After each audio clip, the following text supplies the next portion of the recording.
ദൈവനാമത്തോടെ പറയട്ടെ. ഒരു 2 മാസത്തെ ഇടവേളയ്ക്ക് ശേഷമാണ് ഞാനിവിടെ നിങ്ങളുടെ മുമ്പാകെ വചനവുമായിട്ട് നിൽക്കുന്നത്. നിങ്ങളെല്ലാവരും ഞങ്ങളുടെ ഫാമിലിക്ക് വേണ്ടിയിട്ട് പ്രാർത്ഥിച്ചു. ദൈവം ഞങ്ങൾക്കൊരു പെൺകുഞ്ഞിനെ കഴിഞ്ഞ മാസം ദാനമായിട്ട് നൽകി. നിങ്ങൾ തുടർന്നും പ്രാർത്ഥനയിൽ ഓർക്കണം എന്ന് അപേക്ഷിച്ചുകൊണ്ട് ഞാൻ എൻ്റെ ശുശ്രൂഷയിലേക്ക് പ്രവേശിക്കുന്നു. Shall we all turn to 1 Corinthians chapter 3 and we will look from verse 10 to 15. 1 കൊരിന്ത്യർ ലേഖനം 3-ാമത്തെ അധ്യായം അതിൻ്റെ 10 മുതൽ 15 വരെയുള്ള വാക്യങ്ങൾ നമുക്ക് ഇന്ന് ശ്രദ്ധിക്കാം. Paul ended verse 9 by mentioning that the Corinthian church was God's building. 9-ാമത്തെ വാക്യം പൗലോസ് അവസാനിപ്പിക്കുമ്പോൾ കൊരിന്ത്യ സഭ ദൈവത്തിൻ്റെ മന്ദിരം ആണെന്നുള്ള ആ ഒരു കാര്യം പറഞ്ഞാണ് ആ വാക്യം അവസാനിപ്പിക്കുന്നത്.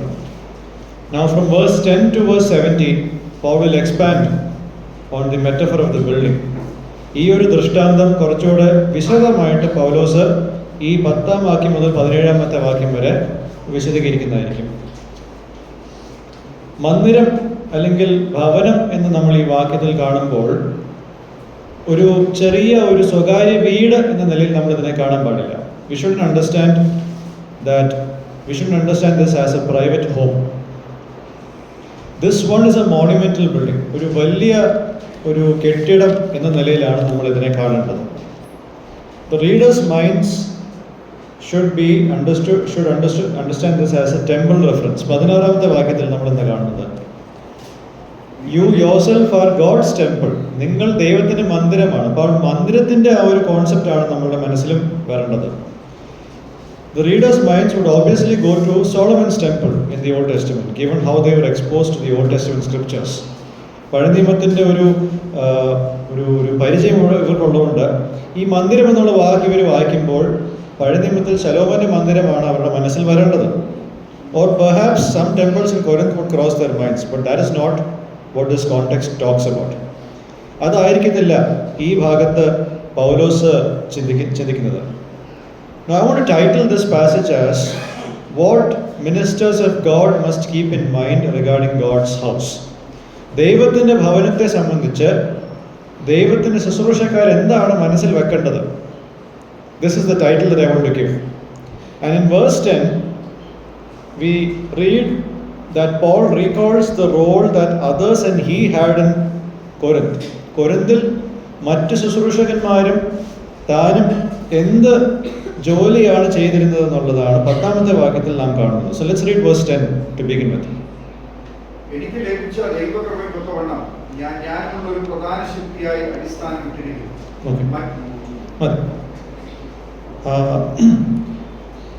എനിക്ക് ലഭിച്ച ദൈവകൃപ എന്നുള്ള കാര്യമാണ് പൗലോസോട് പറയുന്നത്. The grace that God gave him. What would that mean? Now in context that would mean one of these things, at least two of these things. One would be a reference to the spiritual gifts that Paul gave him at the moment of his salvation. പൗലോസിന്റെ രക്ഷയുടെ സമയത്ത് ദൈവം പൗലോസിന് കൊടുത്ത കൃപാവരങ്ങളുടെ കാര്യമായിരിക്കാം ദൈവകൃപ എന്നുള്ള കാര്യം കൊണ്ട് പൗലോസ് ഉദ്ദേശിക്കുന്നത്. Second, Paul would be reflecting at the role that God gave him in regard to this church which is God's building. ദൈവത്തിന്റെ മന്ദിരമായിരിക്കുന്ന ഈ സഭയോടുള്ള ബന്ധത്തിൽ ദൈവം പൗലോസിന് കൊടുത്ത ജോലിയായിരിക്കാം പൗലോസ് ഇവിടെ റെഫർ ചെയ്യുന്നത്. So as a pioneer to the city, Paul laid the foundation as a wise builder of God's building. ഈ പ്രദേശത്ത് ആദ്യമായിട്ട് സുവിശേഷീകരണം നടത്തുന്നു എന്ന നിലയിൽ ദൈവത്തിൻ്റെ മന്ദിരത്തിൻ്റെ ജ്ഞാനിയായ ഒരു ശില്പി എന്ന നിലയിൽ പൗലോസ് ഒരു അടിസ്ഥാനം ഇവിടെ ഇട്ടു. And that foundation was the Lord Jesus Christ. ആ അടിസ്ഥാനം കർത്താവായ യേശു ക്രിസ്തുവായിരുന്നു. And upon this someone else is building. മറ്റൊരു വ്യക്തി അതിന് മുകളിൽ പണിയുന്നു. And this referred to the ministries that Apollos and Cephas did in the Corinthian church. മറ്റൊരു വ്യക്തി പണിയുന്നു എന്നുള്ളത് അപ്പൊല്ലോസിന്റെയും കേഫാവിന്റെയും ശുശ്രൂഷയായിട്ടാണ് നമ്മളിവിടെ ഇതിനെ കാണേണ്ടത്. Now as Paul mentioned the roles that he along with Apollos and Cephas fulfill in this church, in this ministry, they must keep something important in their mind. ഇവർ 3 പേരും അവരവർക്ക് ലഭിച്ച ശുശ്രൂഷ ഈ സഭയിൽ ചെയ്യുമ്പോൾ അവർ ചില കാര്യങ്ങൾ അല്ലെങ്കിൽ ഒരു കാര്യം അവരുടെ മനസ്സിൽ പ്രധാനമായിട്ട് വെക്കണം. That's what we read at the end of verse 10. പത്താമത്തെ വാക്യത്തിന്റെ അവസാനം നമ്മൾ കാണുന്ന കാര്യം അതാണ്. മറ്റൊരുത്തൻ മീതെ പണിയുന്നു, താൻ എങ്ങനെ പണിയുന്നു എന്ന് ഓരോരുത്തരും നോക്കിക്കൊള്ളട്ടെ. Yeah, but each one should build with care. താൻ എങ്ങനെ പണിയുന്നു എന്ന് നോക്കിക്കൊള്ളട്ടെ. They must do things that fit with what God intends for the building. ദൈവം ഈ മന്ദിരത്തിനെ പറ്റി എന്തൊക്കെയാണ് ചിന്തിച്ചു വെക്കുന്നത്, അതിനനുസരിച്ച് വേണം ഇവർ കാര്യങ്ങൾ ചെയ്യാൻ. Now verse 10 to 15, Paul intends to make this as an exhortation aimed at himself and to others who are involved in the ministry. തനിക്കും ശുശ്രൂഷ രംഗത്ത് ഏർപ്പെട്ടിരിക്കുന്ന മറ്റ് വ്യക്തികൾക്കും ഉള്ള ഒരു പ്രബോധനമായിട്ടാണ് 10 മുതൽ 15 വാക്യം പൗലോസ് എഴുതുന്നത്. Though Paul and Apollos currently don't attempt to steal the spotlight that belongs exclusively to God, there is an ever-existing temptation and possibility to base their identity upon a ministry success that God has given them. ഇപ്പോൾ പൗലോസും അപ്പൊല്ലോസും ദൈവത്തിന് മാത്രം ലഭിക്കുന്ന മഹത്വം എടുത്ത് തങ്ങളുടെ അടുത്തേക്ക് വെക്കുവാൻ ചെയ്യുന്നില്ല അല്ലെങ്കിൽ ശ്രമിക്കുന്നില്ല എന്നുള്ളത് ശരിയായിരിക്കും തന്നെ. ഒരു അപകടം എപ്പോഴും ഉണ്ട്, പതുങ്ങിയിരിപ്പുണ്ട്. എന്താണ് അപകടം? ദൈവം അവർക്ക് കൊടുത്ത വിജയം, മിനിസ്ട്രിയിലെ വിജയം, ശുശ്രൂഷയിലെ വിജയം, ആ വിജയത്തിന്റെ അടിസ്ഥാനത്തിൽ അവരുടെ വ്യക്തിത്വത്തെ കണ്ടെത്താൻ ശ്രമിക്കുക എന്നുള്ള ഒരു സാധ്യത എപ്പോഴും ഉണ്ട്. There is a tendency to be careless about their respective ministries. അവർക്ക് ദൈവം കൊടുത്തിരിക്കുന്ന ശുശ്രൂഷയിൽ സൂക്ഷ്മതയില്ലാതെ പ്രവർത്തിക്കാനുള്ള സാധ്യത അതുമുണ്ട്. Now we must remember that 10 to 15 is specifically talking to those who are involved in ministry in the church. 10 വാക്യം മുതൽ 15 വാക്യം വരെയുള്ള ഭാഗം വ്യക്തമായിട്ട് ശുശ്രൂഷ രംഗത്ത് ഇരിക്കുന്നവരോട് പറയുന്ന കാര്യങ്ങളാണ്. This is not a verse that speaks in general about all believers. എല്ലാ വിശ്വാസികൾക്കും ഒരുപോലെ ബാധകമാകുന്ന ഒരു വിഷയമല്ല, അല്ലെങ്കിൽ ഒരു ഭാഗമല്ല 10 മുതൽ 15 വാക്യം വരെ. Now in verse 11 to 15 we find the reasons that Paul presents with regard to why all who are in ministry ought to be involved with care. 11 വാക്യം മുതൽ 15 വാക്യം വരെ എന്തുകൊണ്ട് ശുശ്രൂഷക്കാർ അവരുടെ ശുശ്രൂഷയിൽ കരുതലോടെ എല്ലാ കാര്യങ്ങളും ചെയ്യണമെന്നുള്ളതിൻ്റെ കാരണങ്ങൾ പൗലോസ് രേഖപ്പെടുത്തുന്നുണ്ട്. So let's read verse 11 to begin. യേശുക്രിസ്തു എന്ന ഇട്ടിരിക്കുന്ന അടിസ്ഥാനമല്ലാതെ മറ്റൊന്നിടുവാൻ ആർക്കും കഴിയില്ല. ആ അടിസ്ഥാനത്തിനാൽ ആരെങ്കിലും പൊന്ന് വെള്ളിയും മതി. 1. The church is exclusively built upon one foundation, that is Christ, and no one can lay any other foundation apart from Christ. സഭ പണിഞ്ഞിരിക്കുന്നത് ഒരൊറ്റ അടിസ്ഥാനത്തിൽ മാത്രമാണ്, അത് ക്രിസ്തുവാണ്. ക്രിസ്തു അല്ലാതെ വേറൊരു അടിസ്ഥാനവും ഈ സഭയിൽ ഉണ്ടാവത്തില്ല. That is, even if people adore preachers, that adoration will never enable preachers to have the status that Christ possesses in regard to the church. ശരിയാണ്, ഇവിടെ ഈ സഭയിൽ വീരാരാധന ഒരുപാടുണ്ട്. പ്രാസംഗികരോടുള്ള ബന്ധത്തിൽ വളരെയധികം ഒരു ഫാൻ ഫോളോയിങ്ങുകളുണ്ട്. പക്ഷെ എത്ര ഫാൻ ഫോളോയിങ് ഉണ്ടായാലും ഈ പ്രാസംഗികർക്ക് ലഭിക്കുന്ന ഈ ഒരു ആദരവ് ഒരിക്കലും അവരെ ക്രിസ്തുവിനോട് തുല്യരാക്കത്തില്ല ഈ സഭയോടുള്ള ബന്ധത്തിൽ. Christ alone is the source of wisdom, righteousness, holiness and redemption for the church. സഭയ്ക്ക് വേണ്ടിയിട്ടുള്ള ജ്ഞാനം, നീതി, വിശുദ്ധി, വീണ്ടെടുപ്പ് എന്നിവയുടെ ഏക സ്രോതസ് കർത്താവായ യേശു ക്രിസ്തു മാത്രമാണ്. In Christ who is crucified, the power of God resides. ക്രൂശിതനായ ക്രിസ്തുവിലാണ് ദൈവത്തിന് ശക്തി വസിക്കുന്നത്. He is the Lord of the church. അവനാണ് സഭയുടെ കർത്താവ്. And believers are called to be his people who are holy. തൻ്റെ വിശുദ്ധ ജനമായിട്ട് ഇരിക്കുവാനാണ് വിശ്വാസികളെ വിളിച്ചിട്ടിരിക്കുന്നത്. Therefore, anyone who works in relation to preaching of the crucified Messiah have to exercise much care as they are involved in God's work and in the building that belongs to God. അതുകൊണ്ട് ക്രൂശിതനായ മശീഹയെ പ്രസംഗിക്കുന്ന വിഷയത്തിൽ ബന്ധപ്പെട്ട് നിൽക്കുന്ന ഏതൊരു വ്യക്തിയും വളരെ കരുതലോടെ പ്രവർത്തിക്കേണ്ടവരാണ്. കാരണം അവർ ദൈവത്തിൻ്റെ വേലക്കാരാണ്, ദൈവത്തിൻ്റെ മന്ദിരത്തിൻ്റെ ശില്പികളാണ്. They work with God and God gets the glory of his work. ദൈവത്തിനാണ് ഈ പ്രവർത്തനത്തിൻ്റെ എല്ലാം മഹത്വം പോകുന്നത്. So let me give you 2 lessons at this point. ഈ ഭാഗത്തെ 2 പാഠങ്ങൾ നമുക്ക് ഇടയാകട്ടെ. 1. Since the church is exclusively based on the foundation that is Christ, no one, knowingly or unknowingly, must work among God's people in such a way that takes away any glory that is connected to only what God does among His people.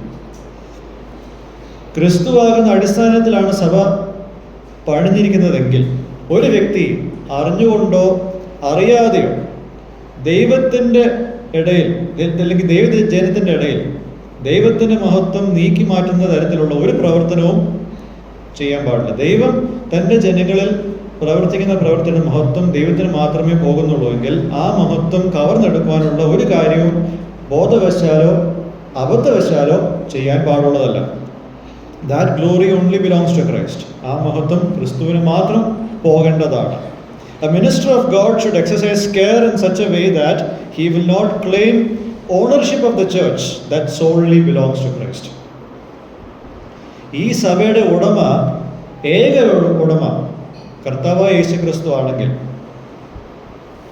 ആ ഉടമസ്ഥത കവർന്നെടുക്കത്തക്ക രീതിയിലുള്ള ഒരു കാര്യം പോലും ചെയ്യാനുള്ള സൂക്ഷ്മത ഒരു ശുശ്രൂഷക്കാരനുണ്ടാകും. 2.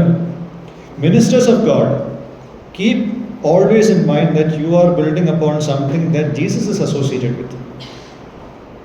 നിങ്ങളിപ്പോൾ ശുശ്രൂഷക്കാരൻ എന്ന നിലയിൽ പ്രവർത്തിച്ചുകൊണ്ടിരിക്കുമ്പോൾ യേശുവിനോട് ചേർന്ന് കിടക്കുന്ന ഒരു കാര്യത്തിനോടുള്ള ബന്ധത്തിലാണ് നിങ്ങളുടെ പ്രവർത്തനം നിൽക്കുന്നത്.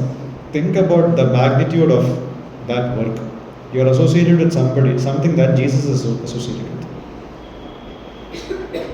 യേശുവിനോട് ബന്ധപ്പെട്ട് നിൽക്കുന്ന ഒരു പ്രസ്ഥാനം, അതിൽ പ്രവർത്തിക്കുന്നതാണ് നിങ്ങൾക്കുള്ള ഓഹരിയെങ്കിൽ ആ പ്രസ്ഥാനത്തിൻ്റെ വലിപ്പം നിങ്ങളൊന്ന് മനസ്സിലാക്കണം. How you think about Jesus will be reflected in your ministry. നിങ്ങൾ എപ്രകാരം യേശുവിനെ പറ്റി ചിന്തിക്കുന്നോ ആ ചിന്ത നിങ്ങളുടെ ശുശ്രൂഷയിൽ പ്രതിഫലിക്കും. So may your heart and intentions be right as you do ministry. ശുശ്രൂഷ ചെയ്യുമ്പോൾ നിങ്ങളുടെ നിരൂപണങ്ങളും ഹൃദയവും ശരിയായ ദിശയിൽ പോകണമെന്നുള്ളതാണ് ദൈവം നമ്മളിന്ന് ആഗ്രഹിക്കുന്നത്. Now let's read verse 12 to 15. ആ അടിസ്ഥാനത്തിന്മേൽ ആരെങ്കിലും പൊന്ന്, വെള്ളി, വിലയേറിയ കല്ല്, മരം, പുല്ല്, വൈക്കോൽ എന്നിവ പണിയുന്നുവെങ്കിൽ അവനവന്റെ പ്രവൃത്തി വെളിപ്പെട്ടു വരും. ആ ദിവസം അതിനെ തെളിവാക്കും. അത് തീയോടെ വെളിപ്പെട്ടു വരും. ഓരോരുത്തരുടെ പ്രവൃത്തി ഇന്ന വിധമെന്ന് തീ തന്നെ ശോധന ചെയ്യും. ഒരുത്തൻ പണിതത് പ്രവൃത്തി നിലനിൽക്കും, എങ്കിലും അവന് പ്രതിഫലം കിട്ടും. ഒരുത്തന്റെ പ്രവൃത്തി വെന്തുപോയെങ്കിൽ അവന് ഛേദം വരും, താനോ രക്ഷിക്കപ്പെടും. എന്നാൽ തീയിൽ കൂടി എന്ന പോലെ അത്ര. Okay. So the first reason of why we should be in care is the church is built on one foundation. ആദ്യത്തെ കാരണം എന്തുകൊണ്ടാണ് ശുശ്രൂഷക്കാർ കരുതലോടെ ഈ കാര്യം ചെയ്യേണ്ടത്? കർത്താവിൻ്റെ അടിസ്ഥാനത്തിലാണ് സഭ പണിഞ്ഞിരിക്കുന്നത്. 2. In His time, God will bring out the presence or absence of quality that is within the efforts of those who labored among God's people. ദൈവം തൻ്റെ സമയത്ത് ചില കാര്യങ്ങൾ വെളിപ്പെടുത്തും.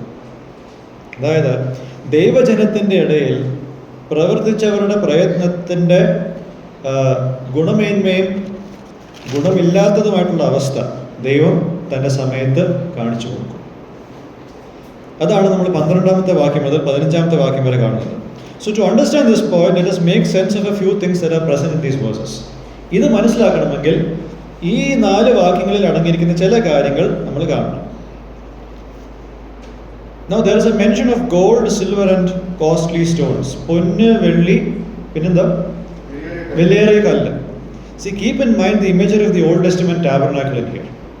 ഈ മന്ദിരത്തെ പറ്റി പറയുമ്പോൾ ഇവിടുത്തെ വായനക്കാർക്ക് എന്താണ് മനസ്സിൽ വരുന്നത് അത് തന്നെയാണ് നമ്മളുടെ മനസ്സിൽ വരേണ്ടത്.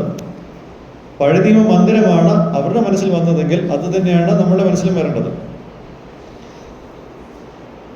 The people in Corinth, and we have to understand that these materials, gold, silver and costly stones, they were extensively used for various objects in the most holy place. The holy place, the altar and the robe of the high priest. പഴയ നിയമ മന്ദിരത്തിൽ അതിവിശുദ്ധ സ്ഥലത്തിലും വിശുദ്ധ സ്ഥലത്തിലും യാഗപീഠത്തിലും മഹാപുരോഹിതന്റെ അങ്കിയിലും ഈ വക കാര്യങ്ങളൊക്കെയാണ് വ്യാപകമായിട്ട് ഉപയോഗിച്ചുകൊണ്ടിരിക്കുന്നത്. And these objects were used in the temple at the instructions of Yahweh.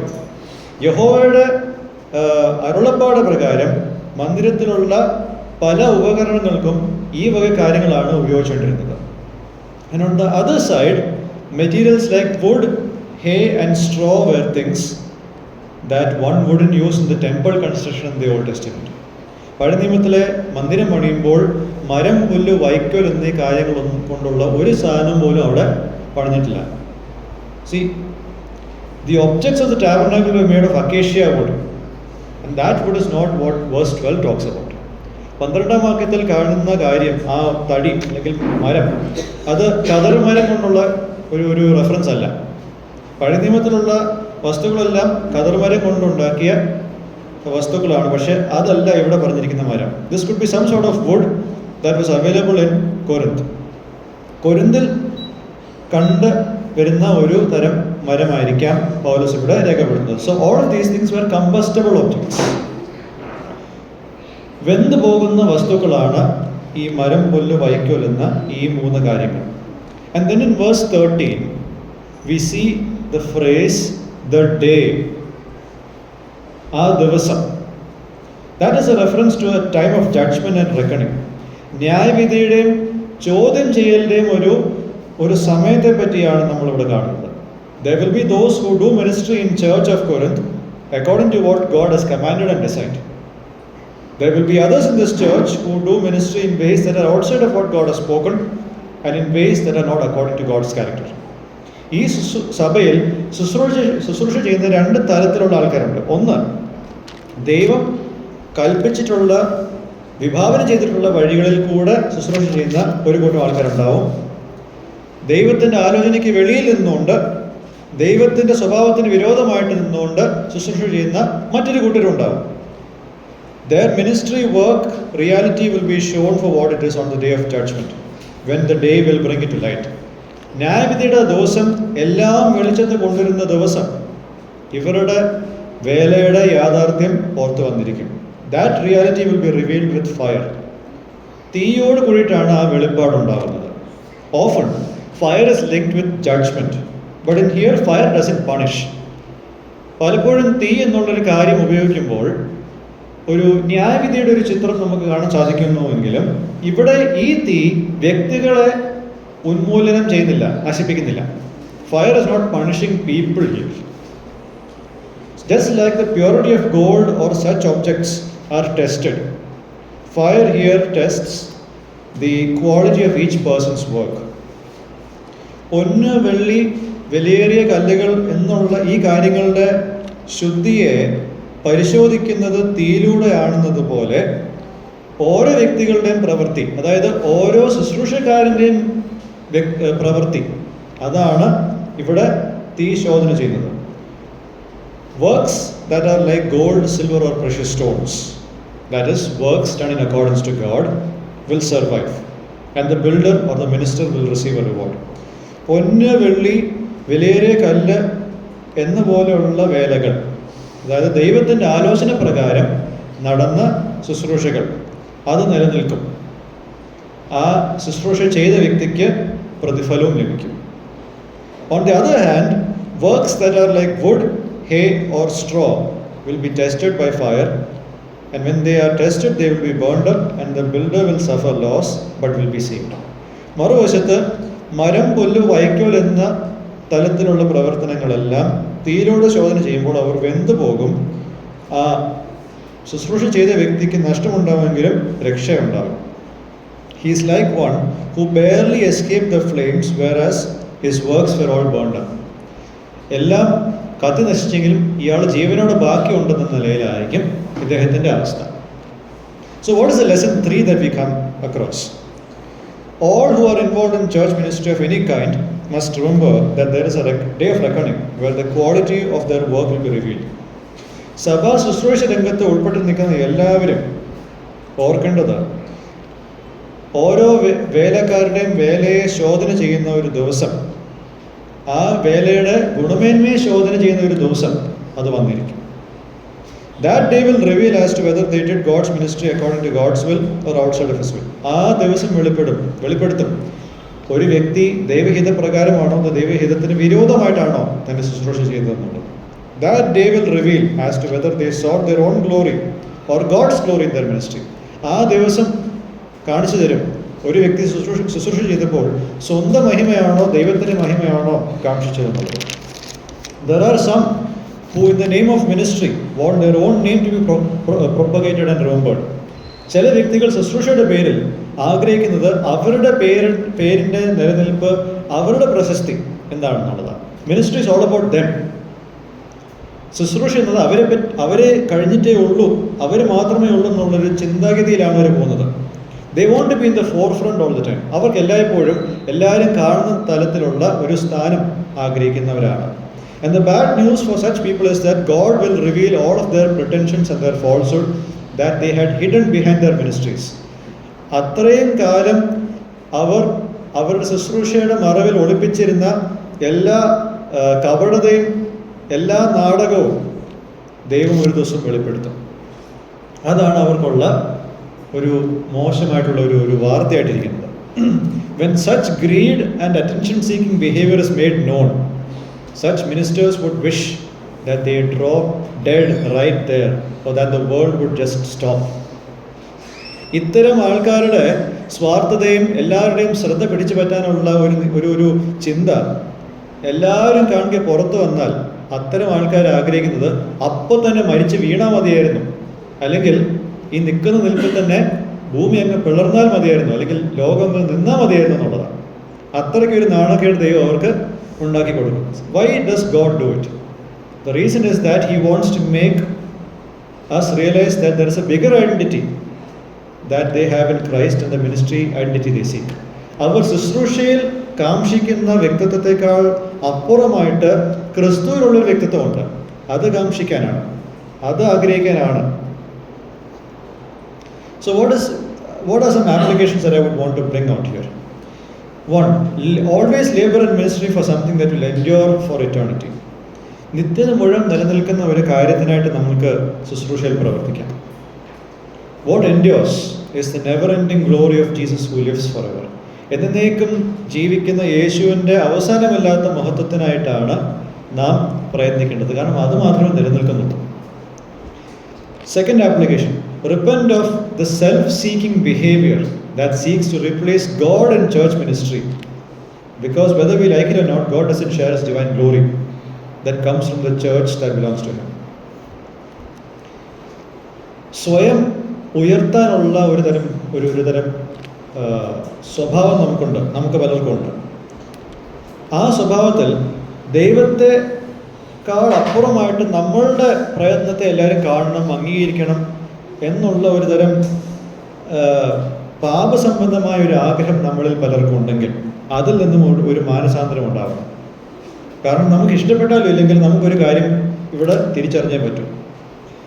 സഭ കർത്താവിൻ്റെതാണ്. ഈ സഭയുടെ നാഥനായിരിക്കുന്ന ഈ ദൈവത്തിൻ്റെ മഹത്വം ദൈവം ആർക്കും പങ്കെടുത്തില്ല. God doesn't share his glory.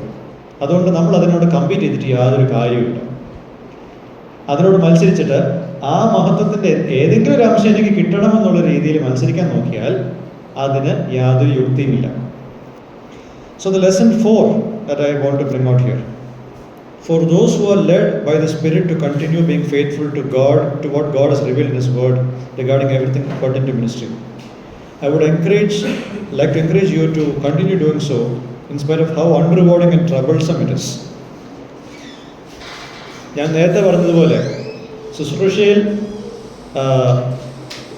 നല്ല പ്രവൃത്തികൾ ഹിതത്തിനനുസരിച്ച് നീങ്ങുന്നവരുണ്ട്, ഒരു ഭാഗമുണ്ട്. ആത്മനിയന്ത്രണത്തിൽ നിൽക്കുന്ന അവരോട് ദൈവത്തിൻ്റെ ആത്മാവ് പിന്നെയും ഈ ശുശ്രൂഷയിൽ വിശ്വസ്തയോടെ തുടരുവാൻ ദൈവം പറയുന്നുണ്ട്. ഓക്കെ, അങ്ങനെ തുടരുമ്പോൾ അങ്ങനെയുള്ളവരോട് എനിക്ക് പറയാനുള്ളത് ഇതാണ്. നിങ്ങൾ ചെയ്യുന്ന ശുശ്രൂഷയ്ക്ക് പലപ്പോഴും നന്മയേക്കാൾ ഉപരി തിക്ത അനുഭവങ്ങളായിരിക്കും നിങ്ങളെ കാത്തിരിക്കുന്നത്. ആരും നിങ്ങളുടെ പ്രയത്നത്തെ റിവാർഡ് ചെയ്തു എന്ന് വരില്ല. No one might reward you or appreciate you. Don't worry about that. അതിനെപ്പറ്റി നിങ്ങൾ വിഷമിക്കേണ്ട കാര്യമില്ല. When Jesus tests the genuineness of everything that we did, we'll have our praise coming from the one to whom the church belongs. ആര് എന്താ പറയുക, വർണ്ണിച്ചൊന്നും പറഞ്ഞില്ലെങ്കിലും നമ്മളെ പ്രോത്സാഹിപ്പിച്ചില്ലെങ്കിലും നമ്മളുടെ പ്രയത്നത്തെ ശോധന ചെയ്യുന്ന യേശുവിൻ്റെ വായിൽ നിന്നും നല്ലവനും വിശ്വസ്തനുമായ ദാസനെ എന്നുള്ള വിളി കിട്ടിയാൽ മതി. അത് മാത്രം മതി നമുക്ക്, വേറൊന്നും വേണ്ട. മനുഷ്യർ അംഗീകരിച്ചാലും ശരി, ഇല്ലെങ്കിൽ ശരി. നമ്മളുടെ പ്രശംസ വരേണ്ടത് ഈ സഭയുടെ നാഥനിൽ നിന്നാണ്. We will be vindicated by Jesus himself. ഒന്ന് മറിച്ച് ചിന്തിച്ചേ. ഈ ലോകരെല്ലാവരും നമ്മുടെ ശുശ്രൂഷ നല്ലതെന്ന് പറഞ്ഞിട്ട് കർത്താവ് അതല്ലെന്ന് പറഞ്ഞാൽ എന്താ അവസ്ഥ?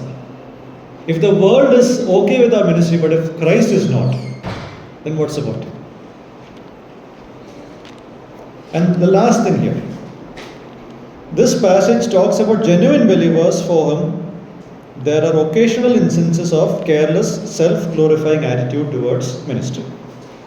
ഞാൻ പറഞ്ഞതുപോലെ ഈ ഭാഗത്തൊരു ന്യായവിധിയില്ല. അതായത് ഒരാളെ എന്നേക്കുമായിട്ട് നരകത്തിൽ കൊണ്ടുപോകുന്ന ന്യായവിധി ഈ ഭാഗത്ത് ഇല്ല.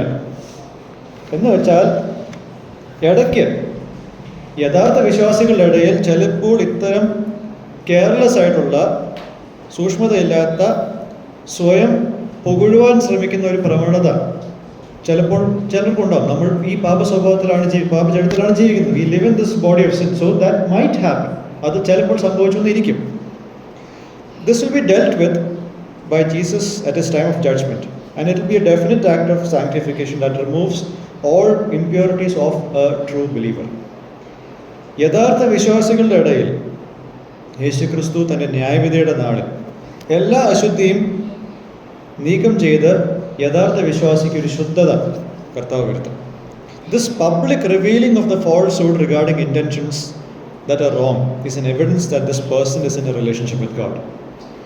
ഒരു വ്യക്തി ദൈവവുമായിട്ട് ബന്ധമുണ്ട് എന്നുള്ളതിനൊരു തെളിവെന്ന് പറയുന്നത് ആ വ്യക്തിയുടെ ഉള്ളിലുള്ള ഏതെങ്കിലും തെറ്റായ ഉദ്ദേശങ്ങളെ ദൈവം പുറത്ത് കൊണ്ടുവരുന്നു എന്നുള്ളതാണ്. However, there are many who are unconverted false believers. ഒരു വീണ്ടുജനനമില്ലാത്ത കപട വിശ്വാസികൾ അനേകം നമ്മുടെ കൂട്ടത്തിലുണ്ട്. And unfortunately they are in ministry in various ways. അവരിൽ അനേകം പേർ ശുശ്രൂഷ രംഗത്ത് വളരെ അധികം അവരുടെ സാന്നിധ്യം അറിയിക്കുന്നതുകൊണ്ട്. And they live in a false assurance that they are saved.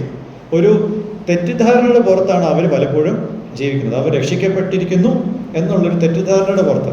അപ്പോൾ 1 Corinthians 3:15, when they read 1 Corinthians 3:15, they take comfort by thinking at least at the end of everything they will have salvation if there is no rewards for ministry. അവരെ ആശ്വസിക്കുന്നത് 1 Corinthians 3:15 വായിച്ചതുപോലെ ഈ ശോധനയെല്ലാം കഴിഞ്ഞിട്ട് അവസാനം പ്രതിഫലമൊന്നും കിട്ടിയില്ലെങ്കിലും എന്തുണ്ട്, ബാക്കി രക്ഷയെങ്കിലും ഉണ്ട് എന്നുള്ള ധാരണയിലാണ് അവരിത് വായിക്കുന്നത്. But if you are such a person, let me remind that if you are disturbed by the lack of fruit in your lives, you are in a dangerous position. നിങ്ങൾ അത്തരത്തിലൊരാളാണെങ്കിൽ ഞാൻ നിങ്ങളെ ഓർമ്മിപ്പിക്കുന്നത്, ഫലമില്ലായ്മയുടെ ഒരു അവസ്ഥ നിങ്ങളുടെ ജീവിതത്തിൽ ഉണ്ടായിരിക്കെ നിങ്ങളതിൽ ആകുലനല്ലെങ്കിൽ, നിങ്ങൾ ആ കാര്യത്തിൽ ഒരു വിഷമം അനുഭവിക്കുന്നില്ലെങ്കിൽ വളരെ അപകടം പിടിച്ചൊരു അവസ്ഥയിലാണ് നിങ്ങളിപ്പോൾ ആയിരിക്കുന്നത്. You are like the group of unconverted people in Matthew 7:21-23. Mathai സുവിശേഷം 7:21-23 ഭാഗങ്ങളിൽ കാണുന്ന വീണ്ടുജനനം പ്രാപിച്ചിട്ടില്ലാത്ത ആൾക്കാരെ പോലെ ആയിരിക്കും നിങ്ങൾ. Because they kept enjoying an uninterrupted successful ministry till the day of judgment. ന്യായവിധിയുടെ നാള് വരെ ഒരു ഇടപെടലില്ലാത്ത വളരെ വിജയം നിറഞ്ഞ ഒരു ശുശ്രൂഷ ജീവിതമായിരുന്നു അവർക്കുണ്ടായിരുന്നത്. ഭൂതങ്ങളെ പുറത്താക്കുന്നു, പ്രവചനങ്ങൾ പറയുന്നു, അത്ഭുത കാര്യങ്ങൾ ചെയ്യുന്നു. What happened in the end? Their focus on their ministries and mighty works caused them to overlook the reality that the Lord never knew them and that they are workers of lawlessness. അവർ ശുശ്രൂഷ രംഗത്തിൽ അവർ വിജയം കൈവരിച്ചുകൊണ്ട് ഇങ്ങനെ പൊയ്ക്കൊണ്ടിരിക്കുമ്പോൾ അത്ഭുത പ്രവർത്തികളിലും ഒക്കെ അവരുടെ ശ്രദ്ധയെ പതിപ്പിച്ചപ്പോൾ അവർ പതിപ്പിക്കാതെ പോയ ഒരു മേഖലയുണ്ട്. കർത്താവ് അവരെ ഒരു നാളും അറിഞ്ഞിട്ടില്ല എന്നുള്ള മേഖല. അവർ അധർമ്മം പ്രവർത്തിക്കുന്നവരാണെന്നുള്ള മേഖല. They forgot that. See, understand that a temporal destruction or a disruption of our ministries due to some wrong issues for our sanctification is eternally safer for us than an uninterrupted, successful ministry that leads us to an eternal damnation. I'll repeat that. A temporal destruction or a disruption of our ministries due to some mistakes for our sanctification is eternally safer for us than an uninterrupted, successful ministry that leads us to an eternal damnation.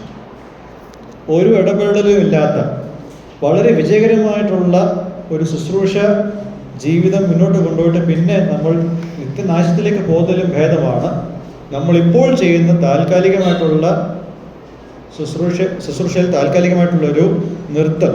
നമ്മളുടെ തെറ്റായ കാര്യങ്ങൾ നിമിത്തം നമുക്ക് ചില കാര്യങ്ങൾ നിർത്തേണ്ടി വന്നാൽ അതാണ് നമുക്ക് നിത്യതയുടെ ദർശനത്തിൽ ഭേദം.